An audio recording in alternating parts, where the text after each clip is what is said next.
Welcome to the 217 podcast, presented by Decatur Earth Mover Credit Union and hosted by me, Jess Younghouse. In the podcast, we're going to talk about the Decatur community and the people that make it great. Thanks for listening and thanks for watching. We hope you enjoy it.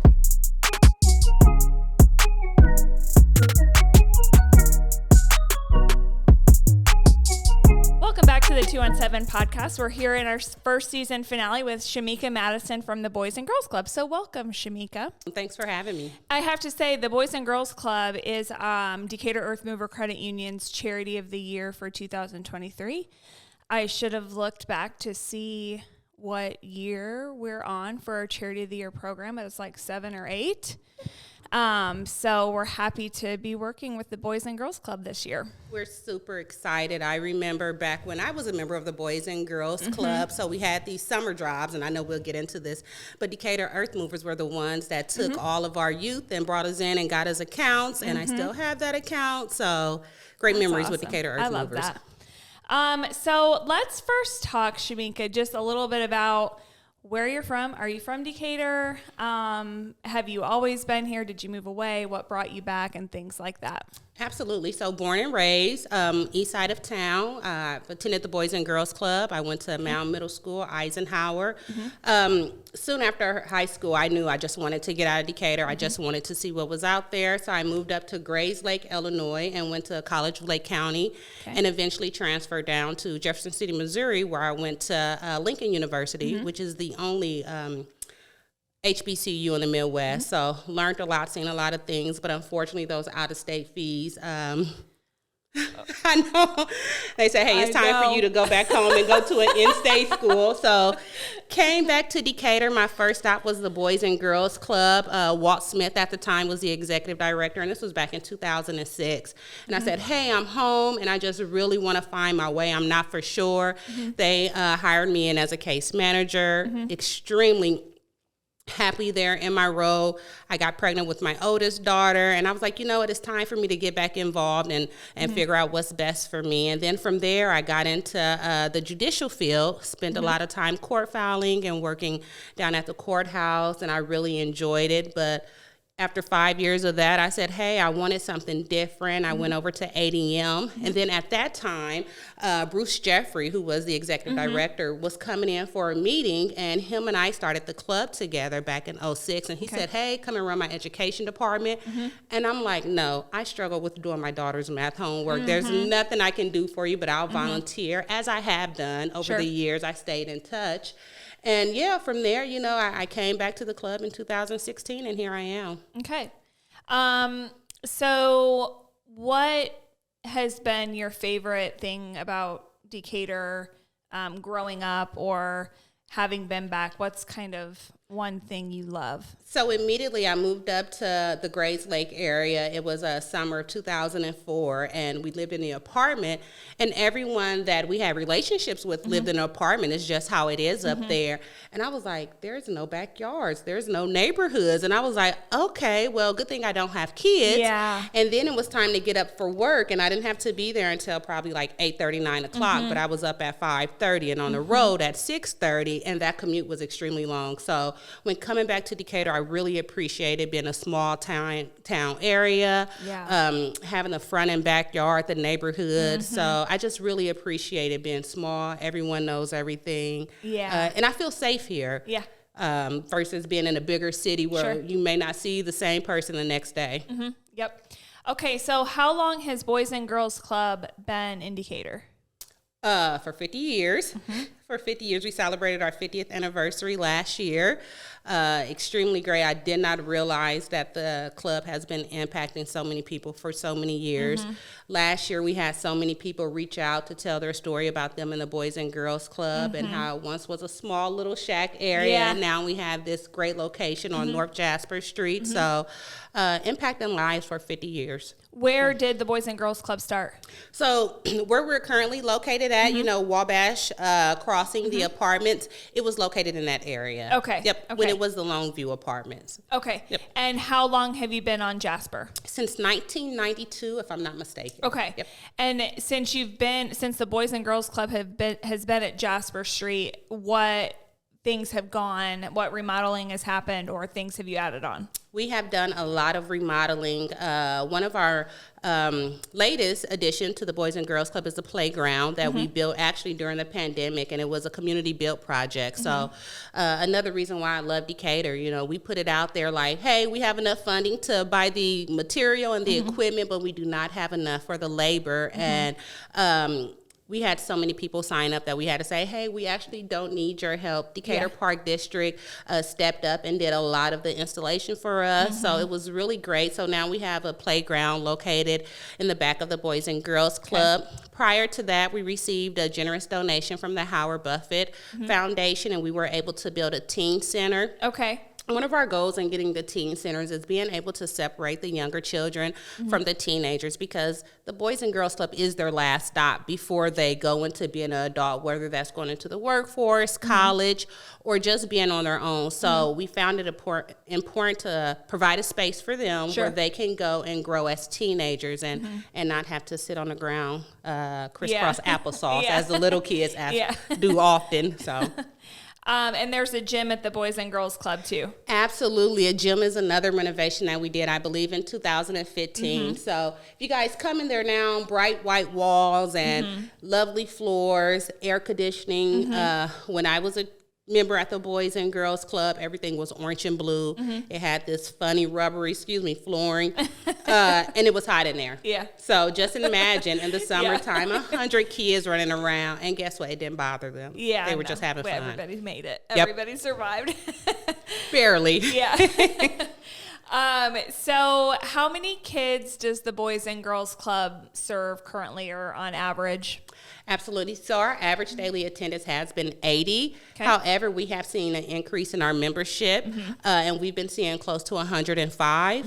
I'm not for sure what's going on, but we appreciate the families coming out and enrolling in a club. We do offer a summer camp program, and we see upward of 120 kids a day. Okay, so let's talk about just on a normal day in the life of one of the children that are a member of the Boys and Girls Club. What's that look like for them?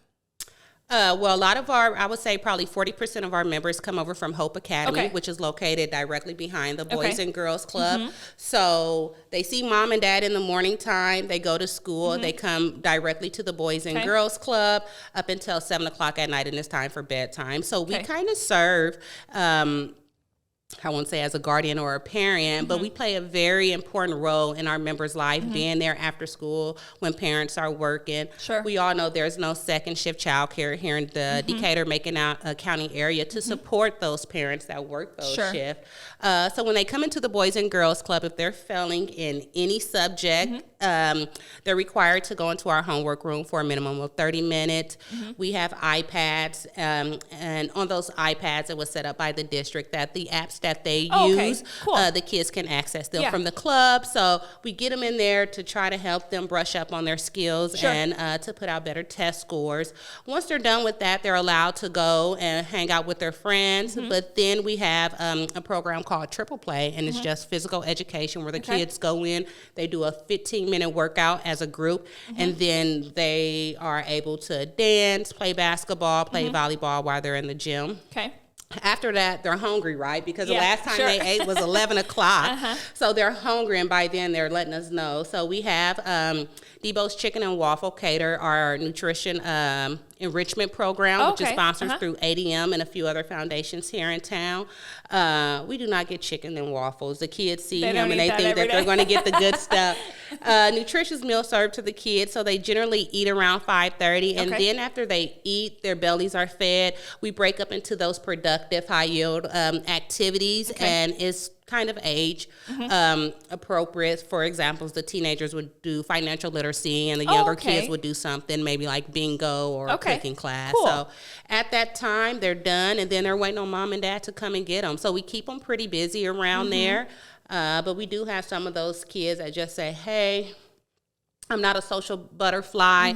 I'd rather help out with the staff. And we love that, because these are our future youth in service. That's going to help keep our community going. So I love it when those kids come in and say, hey, I really don't want to play with the other kids. Can I do something for you? Absolutely. Yeah. So how many people are employed at the Boys and Girls Club? Oh, wow. If I had it my way, I would have a staff of 20, but unfortunately, we only have a staff of 11. Okay. We do wonders with our staff. We have caring individuals from all over the community, from a lot of Milliken students that's new to the area. And one of the things we try to do when we get those Milliken students in and Richland students is to encourage them to, start a life in the Decatur, Macon County area. So the club is a great start so they can see the community, be in service, meet the families. And then we have some employees that's been with us for over 15 years. Okay. So. Cool. And so what's it cost to be a member of the Boys and Girls Club? $4 a month or $48 a year. Okay. We have been successful in the past with getting sponsors. We do 80 for 48 at the beginning of the school year where we get sponsors to come in. That will be kicking off again of August this year. Try to get 80 sponsors to pay $48 for 80 kids. So believe it or not, a lot of parents sometimes even coming up with bus fare can be challenging, and I absolutely understand. So if parents don't have funding, we do have scholarships available for them outside of the 80 members that get the scholarships. Cool. What's capacity? What's the max number of kids you could serve? They say 160. Okay. But we don't have the manpower for that. We don't quite often turn children away, but that building can fit up to 160 kids. Okay, cool.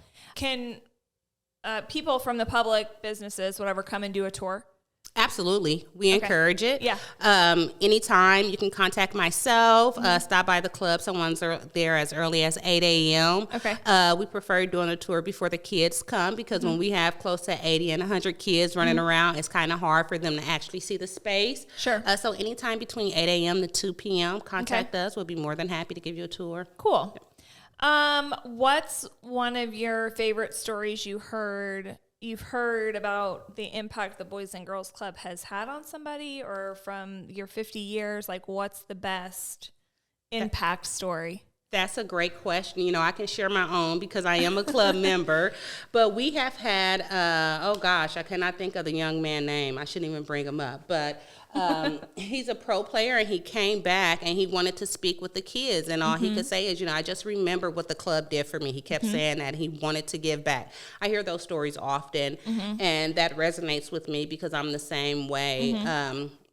My grandparents raised me. We come from very humble beginnings. So a lot of experience and exposure that I had came from an early age, came from the Boys and Girls Club. And you don't realize when you're a child how much that means to you when you have adults doing things such as making sure you have a safe place to go and making sure that you're able to get out of Decatur. Even we have a lot of kids that never been downtown. So we are oftentimes the first introduction to a lot of things that the kids may not see. And that's how it is from a lot of alumni members, myself and others, that they just want to give back because now as adults you see like, wow, they didn't have to do this for us. Right. And the fact that we have caring individuals that make this priority, including myself and my staff, is amazing. Cool. I remember I was going to ask you before. So you said summer camp? Summer camp.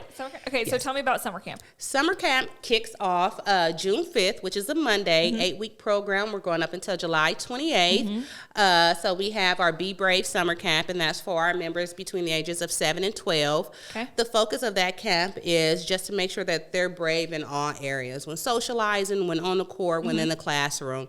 So I have a 4-year-old daughter, and she's often saying, I'm brave, Mom. I'm shy, Mom. I'm shy. And I'm like, well, she's saying this a little bit, more. And then I talk to more kids, and they don't want to participate because they're shy. And our goal is to encourage them and motivate them to be brave and to be able to face their fears. And then for our teenagers, we wanted to do something a little bit different. They get bored easily. Do you hear me? Like if you don't give them a free cell phone for them to just look at all day and unlimited Wi-Fi, it's kind of hard to get them involved. Well, we decided to do a Boss Up summer camp. As I said before, the Boys and Girls Club is kind of the last stop before they become adults. So what can we do for our teenagers? So we're taking in 25 teens for the 8 weeks. Each week, We'll have a theme, for example, Financial Literacy Week. The kids will do a crash course on financial literacy. By the end of the week, they will open up a savings and checking account, something that I was able to do when I was a member there. Career Development Week. For example, we're wanting to get our youth to do a survey. What do you want to be when you grow up? I want to be a radio host. So we're going to work with radio hosts in the community to see if they can at least come and spend 1 hour job shadowing. So we really want to get them out in the community, get them certified, anything that they can help build their resume. When we've done career development in the past and we're at the end of the program, we're like, okay, so you guys, let's make a resume, and they have nothing to put on it. And I'm like, no, you guys are doing actually great things. You have the training, you know. So that's our goal, to make sure that they complete this 8-week program with some type of certification and experience that will help them in high school. Okay. So what are the hours? What's the cost of summer camp? Just $10 for summer camp, and that just covers your camp t-shirt. We're there Monday through Friday, 10 a.m. to 3 p.m. At that time, they'll receive lunch and snack. Field trips are every Monday, Wednesday, and every Friday for our teenagers. Okay. And we've also collaborated with Rock Springs, Macon County Conservation District. So last year, we were able to bus 13 youth out there to their camp, and we're going to do that again this year. We do have some kids in our program that they enjoy the Boys and Girls Club, but there's other things like nature that they actually are really interested in. So we're happy that we can provide that for them this summer. Cool. What do you think is the biggest challenge, and maybe there's two different things, but the biggest challenge that you see kids having today? I would say bullying, cyberbullying. So a lot of times that a few years ago, we could get ahead of any of those type of situations, the bullying, but now everything's happening online. So a lot of times the kids aren't communicating well because they really don't know how to share that with an adult without feeling like they're going to get in trouble by someone, the aggressor. So oftentimes we hear about it when it's too late. So one of the things we do at the Boys and Girls Club is, we don't give out the Wi-Fi passcode just because we want them to be engaged in a program. And then also we provide, we have a Street Smart program, and it focuses on gang violence, making better decisions, and also bullying. And we've partnered with SIMP to help us with that program. And I would say already it has been extremely successful. When we get those kids in a room and we're able to have that discussion, they're more open about what actually goes on in their day-to-day life. And bullying is number one. Do you think that spans all the way down to the youngest kids you serve? I am starting to see that, especially with the younger girls. They like drama, and there's so many reality shows out there that these kids are tapping into. And the whole narrative of the reality shows is drama. So they think that's sometimes a way to interact, but we redirect that behavior often. But no, we see it in all ages. Yeah. What are some other, what are some of the favorite things the kids like doing that you're serving today? Basketball. Yeah. So for our young boys basketball, I was speaking with my mentor, Walt Smith, when I first took this position. I was like, well, how do I get the young men to stay involved in the Boys and Girls Club? Because I'm the first woman leader of the club. And he said, always use basketball. And if you get them in for basketball, then you leverage education. So it has worked out. Basketball is most definitely number one. And I would say, is it sad to say? I think the kids come for the food. Yeah. They look forward to the meals. They, as soon as they come in from school, they're like, what are we eating today? So I hear that like whispers up until dinner is served. But you can never go wrong with basketball at the club. Yeah. What's it mean to you to be the first female leader of the club? It took a while before it set in because it was just really... It was a lot for me to even consider taking this role. At the time, I was a mommy of 2, and I just really wanted to do good things for the Boys and Girls Club. I never had the intention of leading the organization. I would support anyone, but the opportunity came up, and I was like, wow, this is life-changing at the right time. It was right before the pandemic. We've seen a lot of things change in that time. and I would say it's been challenging for me personally, because you hear a lot of stereotypes, like the reason why men are CEOs because, you know, they don't have those domestic roles in their household, and they're not 120% responsible for the kids getting up in the morning or getting them off of school. So it was challenging at first, but just even with me, I just had a baby 6 months ago, and I was like, wow, I just felt like a lot of people would be disappointed in me because I got pregnant, and what that would do to me in my role as a CEO. And then I woke up and I said, no, I'm doing it for all women in leadership. All women in leadership should be able to see that we can do it all. We can have it all. We can have the job and the career and the family and be able still to have children. And it was amazing, the support system that I have, just with the individuals that were on the board at the time when they were seeking a new CEO up until now. So as it has been challenging, I know that I'm inspiring other women to do great, to keep going, and to break through those glass ceilings. So that's awesome. How can people get involved in the Boys and Girls Club? Just stop by. No, I'm kidding. Yeah. No, honestly, we are not yet a digital organization, and we are working on that. So we only have those paper applications, and we encourage anyone that would like to volunteer to stop by the Boys and Girls Club between 8 a.m. and 7 p.m. That way they can see the organization, meet the staff, and see if this is something they really would like to get involved with. As I mentioned, we have a feeding program. We always need help with prepping for dinner. In our summer program, we have a Reading is Fun program. Reading remediation is extremely important to us, especially since the pandemic. We notice a lot of our students that are even in the third grade struggle with writing their first and last name. So we try to keep those learning activities going throughout the summer. Reading is Fun is more so of, hey, you sit back and listen and let the kids read to you, and you just help them as they go through the book. Always looking for volunteers for coaches, and then in our homework area. So we see close to 30 to 45 kids a day in there from all age groups. We only have 2 staff members, and we pull others as needed, but it's really good to have extra bodies in there just to help with homework. So there's always something to do. There's always a need. Just contact myself at the Boys and Girls Club or stop by. We'd love to share more. Okay.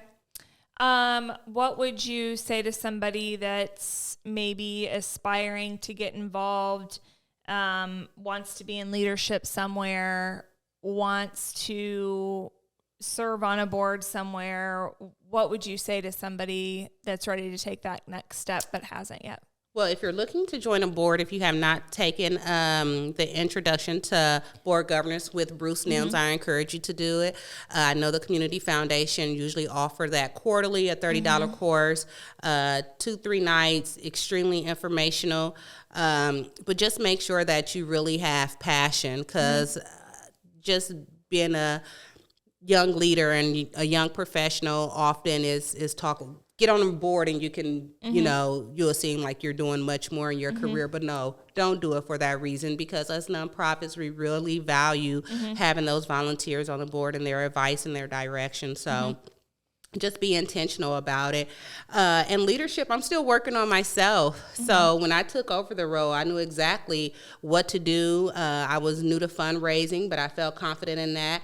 But I did not realize what it took to be a leader. So I've been taking several leadership courses over in Indianapolis at the IUPUI, but I am still looking to take more. Just real quick, I took a test. What type of leader are you? And they said, I'm going to fail. They said, you're going to fail because you try to do everything yourself. And I'm learning to delegate, to, you know, to communicate as much as possible. But being a leader most definitely means that you have to be comfortable with who you are, and don't do it for the money or don't do it for the title, because you'll never win. Sure. What is the best way the community can support the Boys and Girls Club? Give us some money. No, I'm kidding. You gotta have money. But to be a member of the Boys and Girls Club is not very much. It's not much at all. After what you just said you do in one day, and you feed everybody for one thing, that's a huge expense, but then, you know. Absolutely. It takes close to $800 per youth to provide programming for them for 10 months. So volunteers are always needed. I know there's individuals out in the community that just love to give. We can always use new video games. We're starting a snack drive on May 1st, ending that on the 31st. That way that we can have enough snacks to get us through the summer. With the increase of membership, it sometimes go in the budget to provide snacks and incentives for all of the students daily. And then just overall, just come in and see the club and see how you can support. But anything that you can do to help out, we appreciate it. You've touched a little bit on this, but what do you think's the best thing the Boys and Girls Club gave to you? It introduced me to my community. So one of my favorite movies growing up is Pleasantville, and I'm not for sure if you remember that. I do. But they created this very strange black and white community, and, everyone walked the same, talked the same, dressed the same. I was like, that is really awesome, to be in control and to live in a place where you actually want to be and you have control over that. It was a Boys and Girls Club that introduced me. It was like, hey, you can have that control. It may not be black and white and everyone has the same cars, but you can get involved. You can make a change. You can make this an ideal place. And I do believe a lot of people don't realize that when it comes to community. Like, we are community. Like, your voices need to be heard. The club taught me how to get my voice out there. My mentors at the time, and this was when I was probably like 12, 13, 14, they would take us everywhere, and it'd be a lot of settings where there's all adults, and then here come the Boys and Girls Club with all these kids. And I get it now. They wanted us to have that experience, be exposed, and see what it's like to be involved in your community. So I appreciate that for them. Here I am, 20 years later, still involved in my community. First introduction to what it looks like to be in service. That's really cool. What's the kids' favorite field trip you guys do? Splash. Is it Splash Cove? Splash Cove, They love Splash Cove. We have to call Jamie like, hey, how many kids can we bring over today? Who doesn't love that place? Yeah, we do. And we were running up to Bloomington every Friday throughout the summer. Yeah. And then when Splash Cove came, I was like, yes, this is going to help out a lot. That's awesome. We'll probably be there every Friday this summer. We look forward to it. Cool. You mentioned earlier that some of the kids prefer to do little jobs at the Boys and Girls Club. What jobs do they do? So, for example, they help out with preparing for dinner, just making sure all the condiments are available, getting all the trays out.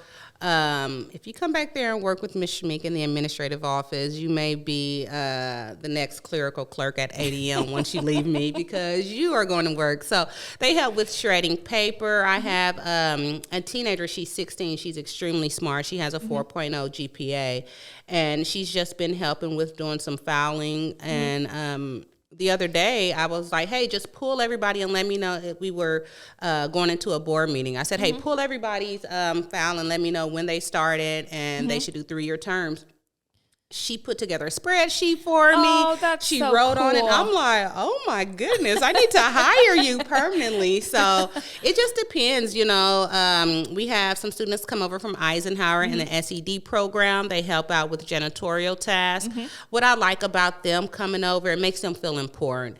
And we kind of give those tasks when no one's there, like, hey, you're the leader of this department. So it's helping them to develop. And even with our volunteers after school, those leadership skills, that's extremely important. What is the average length of youth membership at the Boys and Girls Club, would you say? I would say they usually start pretty young at 7. So I would say probably 4 to 5 years. We start to see them trickle away going into their high school year, which is expected. There's so much more out there in the community for them. However, we still have a lot of great things for our teens in-house, and we try to encourage them. And we often change activities to support their growth. My daughter's 14 and she's going into her freshman year, and she's kind of at the, like, I just want to see what's, else is out there outside of the Boys and Girls Club, and we support that. But she for sure would be part of the Bossed Up Summer Camp. Good. Yeah, that is a nice thing to offer, to bring them kind of after school year's over, after extracurriculars maybe are over that they get involved in, that they can come back and absolutely stay involved. So one of the things I'm hoping, and this is a personal request, that my daughter learns from this in the financial literacy course. She likes those high price shoes, and she doesn't. Same girl. Yeah, she's wondering why aren't we purchasing them? And now with budgeting, that's just one of the things they see. Like, hey, you guys get $200 in paycheck. Here are all the things you have to do, so she can see what it is that. Yep. A little reality fair. And, maybe you'll wipe your shoes off. And so that's where we're at now. I'm excited for her to get a reality check. Yes, that's awesome. What other things would you want to tell people that they might not know about the Boys and Girls Club? Very fun place to be. I oftentimes have to remind my staff members, like, hey, it's a fun place for the kids. This is still work for us. We have a lot of fun. We collaborate with a lot of different agencies, Children's Museum, Boy Scouts, Girl Scouts, the Salvation Army, SIMP, as I mentioned before, Hope Academy School, which is in Robertson Charter School. So we have a lot of different outside agencies come in to support our programming. We oftentimes, for example, STEM, we don't have anyone on our team that has a background in STEM, but it's important that our kids get that curriculum. So we collaborate with the Children's Museum to bring those programming in. So we do a lot there. We've been going strong, as I said before, for 50 years, and it's only getting better. One of the things we do appreciate is our partners to be able to help us out with making sure that our kids are exposed and getting those after-school programs that they deserve. Cool. Are you having any events this year? Yeah, so we have one that we're still working on, but it's a Halloween event. Okay. And I'll leave it there. Okay. It's in October, and it's something for the entire family. Okay. It will be kind of a fundraiser, and we're looking to have local businesses put a team together and come out and dress up. But more information to be out that soon. It's still in the works. We wanted to do something different. In the past, we usually would just host our annual banquet, which is extreme success. We see a lot of familiar faces. We do an award show, but we wanted to do something fun for the community. In the past, we started the masquerade ball, which we thought would be our event. Then the pandemic happened. So we tried to revisit it, and we was like, well, maybe we should look, because the summertime's so crazy for events. We did the golf outings and everything, and I'm not a golfer, so yeah, I think we found our place. We normally do the trunk or treat. See, close to, I think last year they said we seen 600 families come out. I know, and that's a lot. Yeah, and we had to, the year before we had so many, we had to close it within an hour because the candy ran out, and they were lined up all around the block. So a board member pointed out, like, hey, you guys do really well with Halloween. No one else is doing anything, and we're about the youth and family. So what can we do to make that time safe for them? Cool. How can people get in touch with the Boys and Girls Club? Absolutely. So they can visit our website at www. People don't say that anymore. I always say it. Yeah, but I do too. People don't. I'm old. pgcdecatur.org, or they can contact us at 422-9605. Okay. Or again, they can just stop by. We're located at 859 North Jasper Street, block and a half away from the health department, if anyone's unfamiliar with that area. You guys are on social media? We are on social media. We love Facebook. So follow us on Facebook. A lot of updates are put on Facebook before even our website. So I encourage you guys to check it out. Anything else you'd like to share? Absolutely. So Boys and Girls Club of America offers a Youth of the Year competition. And if you make it to nationals, you can win $50,000 and a brand new car. So it's an extremely big thing for Boys and Girls Club across the nation. Well, this year we haven't had someone participate in the last 5 years. Well, this year, Jalen Norman, he's a senior at Eisenhower High School, will be competing in the regional contest. It's going on April 17th and 18th. So awesome. Yes, we're praying that he will win, where he can go on to the next level. What's the competition? They have to do a few interviews with a panel of judges. They also have to kind of do a a speech to tell their story. So Jalen has shared his story with me, and I cried. It was just touching. What's the story? Okay, just Can you real share quick. it? Yes. We have time. So, and again, I'm not for sure. His sister's Jalea, the one that did the spreadsheet and all that other stuff. Okay. So Jalen's the older brother, right? And their mother had a stroke when they were both young children. Okay. So, and I'm going to cry. So when telling his story, he said the reason why he selected his career, and his career is neurology, maybe. He wanted to, he always wanted his mom to walk like other moms and talk like other moms because she was left disabled after the stroke. So he said that it has been his mission to be able to help his mom walk and talk again. So he wanted to go to school for neurology so he can come up with some type of medicine or therapy that it could be able to treat his mom. And when you hear him tell, it's like, oh my goodness, here's a young man that has his whole focus in life is to help his mom. So what I see in that is a caring individual, and you won't see that a lot with people. But he's extremely smart. He's been to a lot of different camps to help support his growth in his field. But yeah, he's going out there. He's a basketball player, and we're extremely excited for him. We had a board member, Josh Logan, take him over to the Brass Horn and get him suited for a suit. Get his hair cut up, got some fine dining. So if anyone knows Josh, they know he's a sharp dresser and wear matching socks. So he looks like a Josh Logan clone. And we took him up there just to see what the competition was about. And all the other Boys and Girls Club was impressed. I just remember receiving pictures of him with other CEOs. They were dressed alike. They were really impressed how Jalen presented himself. So I told Jalen, you go up there this time, you better come back with the win. Yes. So we're excited about it. That's something to be super proud of. He's been with us since 7. Okay. So he completed the entire program. He went through our workforce program. So last summer he worked at the club. So we just try to do as much as possible to support him and his sister. Sure. How cool. He's a good kid. All right. Well, thanks for joining us, Shamika. I'm so happy to have you here and to be, have you guys be the charity of the year for Earth Mover this year. And I'm looking forward to working the rest of the way with you. Yay. I appreciate it. Thanks for having me, Jess. All right. Thank you. That wasn't too bad. C'est très jeune membre. C'est très jeune Thank you for joining us. Make sure to like and subscribe on whatever platform you're listening. And be sure to follow us for more content on our social media channels at Decatur Earth Mover Credit Union.